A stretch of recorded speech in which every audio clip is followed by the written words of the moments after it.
kita masih mau komentari Bipang Ambawang, betapa konyolnya ini orang-orang Islam ini. Masalah Bipang Ambawang, saya akan menggugat habis-habisan kalau Bipang Ambawang tidak termasuk di dalam makanan kuliner Pancasila. Dan saya akan perkenalkan babi Hong sama Hongbak. Mau tanya dikit. Tadi Ya, kenapa di pinggir silakan. jalan tadi kok pakai masker? Babi Kenapa? bakar. Saya pikir Iya. kok tumben. Uh, Pinggir jalan ya di luar ya? Iya, tadi saya lagi di luar, tadi lagi di ini di tempatnya. apa? Enggak, saya lagi di kereta. Saya lagi di ada pelayanan di luar kota tadi datang. Saya baru nyampe ke sini, terus saya tadi diminta pelayanan, terus saya langsung jalan. Nah, tadi naik kereta segala macam. Nah, ini kita sudah balik semua, baru drop barang segala macam. Oke, haleluya. Oke, lanjut dulu ya. Ini Pak. Lanjut. Nih, Pak Susukudo saya skip dulu nih. Ini Pak Nugroho dulu, Pak Nugroho, lalu Pak Wilson dan Pak Wilson, ya, lalu Pak Endro Suryanto. Ya, silakan Pak Nugroho. Oh iya, terima kasih atas kesempatan yang diberikan, apalagi didahulukan ya. Salam Lakau. Salam Bipang Ambawang. Jangan 98 ya. Lakau kita. Lakau. Iya, Lakau 69. Kalau saya kurang tahu Bipang Ambawang itu nanti dijelaskan ya Pak.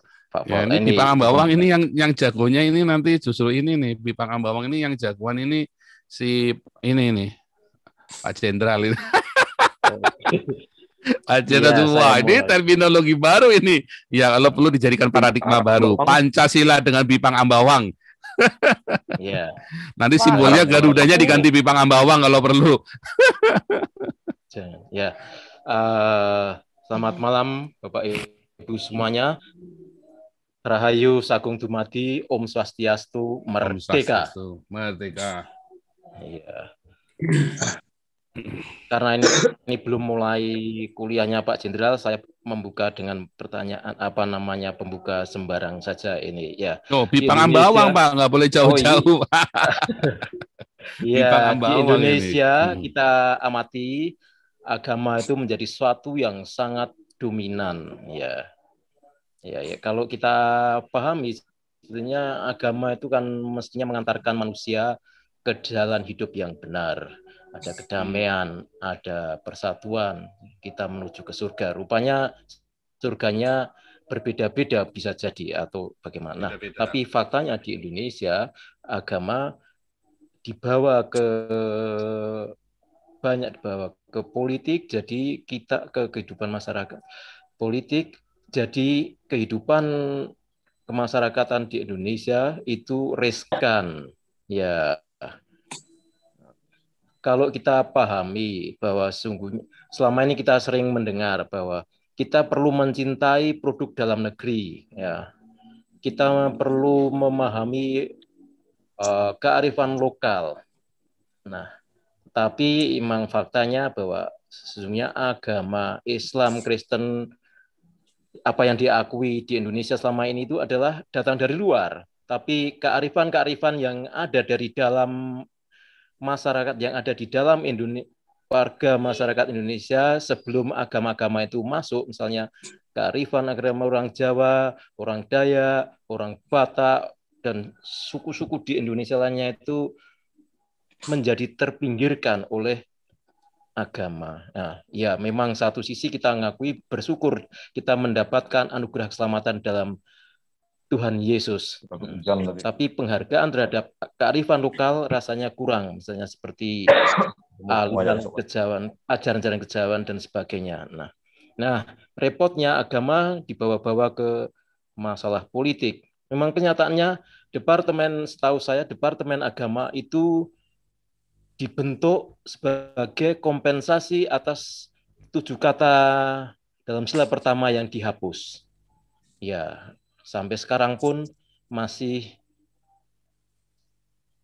kuat keinginan untuk mengembalikan 7 kata. Tapi dulu setahu saya Departemen Agama itu dibentuk sebagai kompensasi atas hilangnya 7 kata itu. Kalau tidak salah demikian. Ini mohon untuk pembukaan pemanasan nanti Jenderal Yunias Tobing atau yang lain dapat memberikan penjelasan ini dan mendudukkannya sebagai mana mestinya, karena agama menjadi salah satu yang membawa jadi masalah di Indonesia.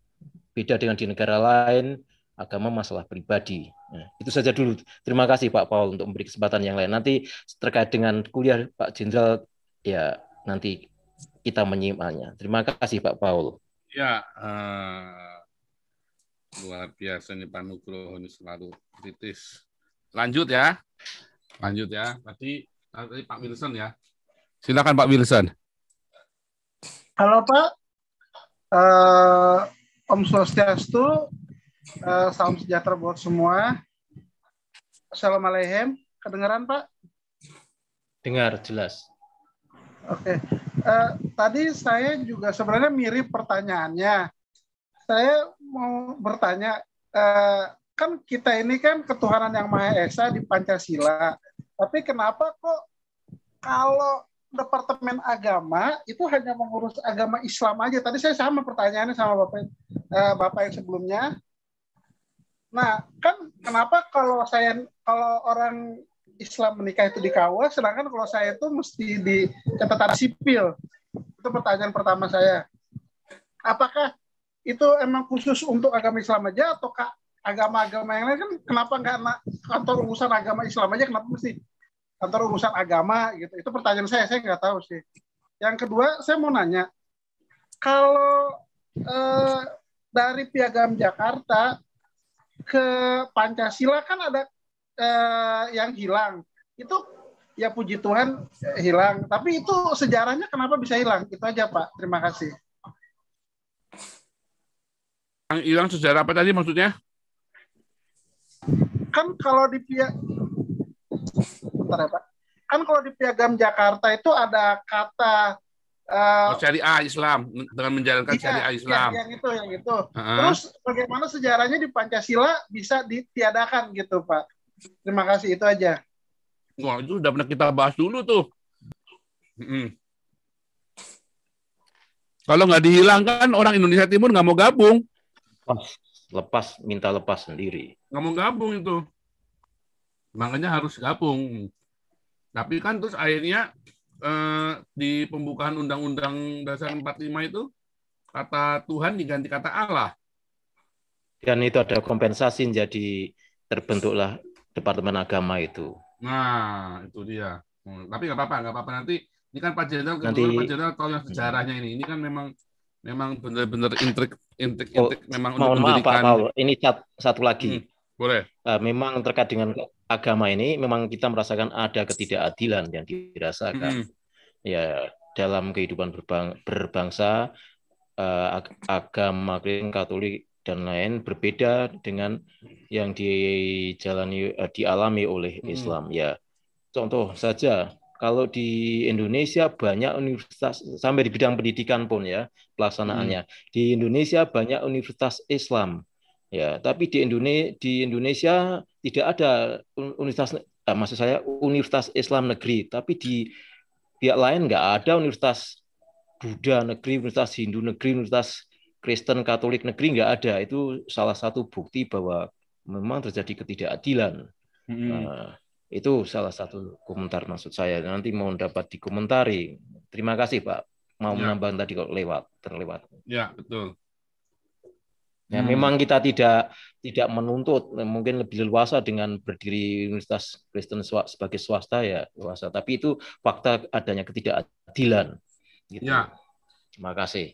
Nah, itu justru. Dan kita selama ini diam saja Pak masalahnya Pak. Selama ini kita diam saja. Itu yang jadi masalah. Makanya ketika ada yang bilang ini malah dikeroyok sama yang minoritas. Kan goblok. Bodoh itu namanya. Harusnya mumpung ada yang bilang, disorakin sekalian, dipanas-panasin gitu loh. Harusnya orang-orang kayak saya itu digosok sekalian biar tambah keras. Ini malah ditakut-takutin. Nah, ini kan salah. Terus yang ngomongin pendeta lagi. Nah, inilah pendeta mental budak ya begitu.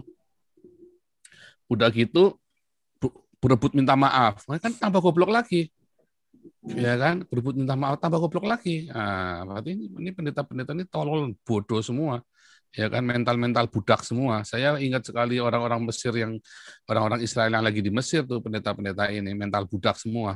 Nggak yang Gilbert, nggak yang PGI. Lihat PGI waktu kemarin saya kan ada upload ini kan, GKI Yasmin dengan Komnas HAM. PGI-nya kan kutu kopret, bilangnya kan dikit-dikit takut-takut. Nah, ini mental budak nih. Itu udah kelihatan banget itu ada sesuatu yang nggak benar tuh sama PGI, mental budak. Mental budak semua ini. Orang-orang pendeta tapi mental budak. Nah, itu orang-orang begitu tuh saya kok yakin sekali Tuhan tidak berkenan. Nggak berkenan. Orang-orang begitu Tuhan nggak berkenan. Karena mereka itu harusnya melindungi, mereka tuh yang disebut dengan gembala-gembala upahan itu. Ketika aniaya datang, lari, kabur. Ya kan? Saya yakin kayak Gilbert segala itu, aniaya datang, dia yang kabur pertama kali kalau bisa lari. Kalaupun dia nggak lari, bukannya dia pemberani, bukan, karena nggak bisa lari, terlalu gemuk dia. Itulah masalahnya, terlalu benyuk kebanyakan itu kan. Nah, itu yang terjadi. Loh, saya ini melakukan begini-begini nih, ngeri-ngeri sedap, tapi ya karena saya disuruh oleh Roh Kudus ya saya lakukan, ya kan. Backing saya itu the Lord Sebaot, Jehovah Sebaot, Tuhan semesta alam. Wah, ngeri kan. Bukan sekedar mental budak, Pak. Mereka akan menyelamatkan aset mereka yang begitu banyak asetnya. Itu makanya namanya mental budak, diperbudak oleh uang, oleh mamonnya Nah, mereka. itu. Budak Itu sama yang- kan. Kan Tuhan Yesus bilang kamu nggak bisa menjadi hamba Allah dan kamu nggak bisa dalam waktu yang sama menjadi hamba mamon. Kamu harus pilih salah satu. Nah, dan dia sekarang sudah memilih untuk menjadi budaknya mamon mereka. Ya kan? Nah, kalau saya kan enak ringan, ya kan? Ketika saya enak ringan sekali saya. Hidup saya ringan sekali, enteng sekali. Ya kan? Tapi ini satu lagi nih, sebentar nih. Ini ada Pak Gajah Mada. Pak Victor itu urutan berapa Pak Victor? Sebentar. Pak Victor, mana? Wah, masih jauh Pak Victor ya. Pak Victor. Ini udah aja. Ini ada ini nih, ada Pak Endro Suryanto. Tapi saya lagi cari yang dari komentar panas nih. Ada Pastor Gideon Orien. Oke, Endro Suryanto lalu Pastor Gideon Orien ya. Lalu kita ke Pak Jenderal. Silakan. Ini Pak Endro Suryanto dulu nih. Sugeng Dalu, Pak Le. Sugeng Pak Le tambah suwe iki ngenomi. Rakyat jelata. Sugeng Oke. Dalu semuanya. Badai mundut mantu apa badai mundut mertua? Wah, ini DPO mertua ini.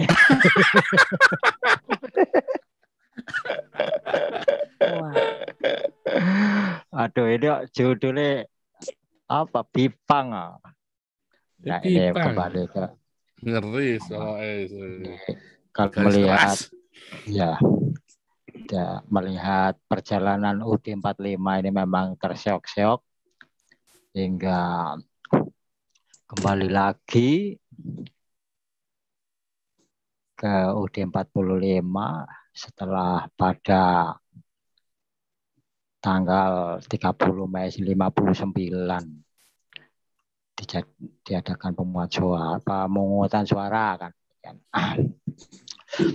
Nah, itu nanti segmen itu Pak Jenderal itu nanti bagaimana UD 45 itu dalam perjalanannya hingga sekarang kok kelihatannya masih ingin dijegal-jegal diarahkan kepada Piagam Jakarta. Nah, itu nantinya. Terus sekarang dengan Bipang. Ini kesukaan saya kalau Bipang ini justru ini naik 100% loh ini. 100% Bipang Ambawang itu dia punya berapa tungku itu 12 tungku itu kurang kan itu. Nah, ini saya promosikan mulai mungkin akhir-akhir nanti ini. Kalau umat muslim yang sungkan atau ragu-ragu beli di pasar, mungkin aku akan buat online nanti ya. Pakai Gojek bisa pesan ke tempat saya. Bener ini, serius ini ya, gitu. Karena di tempat saya itu sulit untuk daging babi kan gitu, Bipang. Benar ini serius ini. Pak Jokowi ini mengcounter tentang wisata halal kan gitu, dibentrokan dengan Bipang. Benar sekali, wis kuat-kuatan nanti kan gitu. Kuat-kuatan. Nah, gitu kelihatannya kuatan yang Bipang ini kelihatannya. Karena itu enak, karena memang banyak orang yang bilang haram tapi belum pernah mencicipi kan gitu. Kalau udah mencicipi jadi harum. Nah, betul itu. Betul, kalau daging babi itu enak dan ini omong guyon, bikin orang cerdas, betul, bikin orang cerdas kok. Udah itu aja dari saya biar nggak lama-lama banyak yang nunggu. Silakan. Ini akhirnya cuma komentar doang ini, nggak ada ini. Saya pikir mau bikin provokasi. Oke dah. Nanti kalau boleh nanti aja kalau udah ke topik. Boleh nanti nyamber aja ya. Oke, Pastor Gideon silakan ini, Pastor Gideon Orien ini. Silakan di-unmute. Mana nih Pastor Gideon Orien? Ya, silakan. Malam, Pak. Selamat malam. Ya, malam. Luar biasa. Pastor Gideon Orien, selamat bergabung dengan rombongan Nabi. Selamat Pak Nabi. Baru masuk ini. Di sini semua jadi Nabi semua sekarang, nggak main-main. Ya, saya baru baca Alkitab. Dua raja-raja juga cerita Nabi semua di situ. Rombongan Nabi. Nah, kalau ada yang bukan Nabi masuk sini ntar kesurupan lu ntar. Kejang-kejang. Lanjut. Shalom Pak Gideon. Ya, shalom. Saya mau ini aja. Mau Pak Paul kritik ini aja. Malam? Ya, lanjut. Iya, mau kritik ini aja. Di Indonesia ini kan televisi kan semuanya kan menyiar agama yang satu itu. Untuk orang Kristen kayaknya, apalagi Natal, cuman ucapan selamat Natal aja. Kurang sekali siaran Kristennya. Ya, makanya Pak Gideon punyalah TV swasta sendiri. Bukan, gini kan kita ini kan banyak TV swasta orang Kristen. Tapi nggak berani menyuarakan, ini yang repot. Nah, saya sudah menyuarakan saja terus dikebukin gitu kok. Ya kan? Nggak berani, Pak. Pertanyaannya, pendeta-pendeta aja nggak ada yang berani, Pak. Itu dia. Kalau gini, Pak, misalnya gini loh. Memang akar rumput sekarang kita semua sudah tahu lah. Akar rumput sudah banyak yang berani. Nah, yang lucu kan para pemimpin ini nggak ada yang berani. Sedih aja sih, Pak Paul. Sedih ya. aja. Kalau kemarin Pak Jes Khaliot itu yang ketua Amnesty ketua apa namanya Amnesty yang di Prancis itu Amnesty Nasional Prancis, beliau kan uskup Katolik sudah pensiun ya. Nah, beliau aja bilang kalau kalian sendiri yang lagi dianiaya nggak berani teriak, bagaimana kita mau tolong kalian? Lawang kalian yang dianiaya aja nggak teriak kok. Nah kalau nggak teriak berarti udah nggak ada masalah. Berarti kalian memang menerima, ya kan? Kalian memang nyatanya begitu ada yang teriak dikeroyok rame-rame bukan sama mayoritasnya, yang ngeroyok rame-rame siapa? Minoritasnya. Kan lucu kan? Bukannya nerima Pak Paul, takut dikeroyok sama loh. Makanya begitu ada yang berani yang teriak, yang royok bukan mayoritasnya, malah yang minoritasnya yang gebukin yang teriak ini kan. Nah, lalu berarti ya, cobalah itu coba Pak Paul. Berarti nerima karena orang-orang dari luar pun ngelihat tadi kan saya bilang sekarang di Open Doors Indonesia itu dibikin kuning padahal kenyataannya masih oranye. Ya kan? Makanya sekarang saya teriak supaya dibikin oranye lagi. Nah, kalau kalian tidak ikut teriak ya nasibmu gitu. Kan saya bilang mumpung ada yang mau disalib kalian harus bikin rame-rame yang keras sekalian. Makanya saya yakin Jokowi itu bikin isu Bipang Ambawang ini, dia itu dengan satu maksud, gila ini, Tionghoa satu aja berani, masa gua nggak berani, gua yang punya negara sekarang gua nggak berani. Masalahnya kan, sekarang mau teriak nggak? Begitu diteriakin sekali yang dijadikan isu besar Bipang Ambawang, oh jadi gede juga loh. Kalau sampai kuliner pun harus berpancasila, ya kan? Yeah. Harus berpancasila. Jangan sampai kalian nggak boleh makan babi di Indonesia, wah repot itu. Kayak di Madura itu, saya ingat sekali, ternak berani ternak babi, sak babinya seorang-orangnya dibakar di Bangkalan atau di Sampang itu. Saya ingat sekali tahun 70-an itu, tahun 70 atau 80-an itu kan. Ternak babi, sak babinya seorang-orangnya dibakar. Wih, biadab sekali itu, padahal sarang NU loh. Ya kan? Madura kan sarang NU. Bisa begitu ya, bisa. Makanya jangan percaya dengan kata moderat dan radikal, dua-duanya sama saja. Kebetulan ada FPI, jadi NU kelihatan baik. Ya kan? Karena FPI kan mainnya nggak cantik. Nah, tapi dua-duanya sama biadabnya. Hati-hati. Oke, langsung Pak Jenderal. Silakan Pak Jenderal. Ini Pak Jenderal udah ngempet, udah pengen ngomong aja, bahkan bipang ambawang.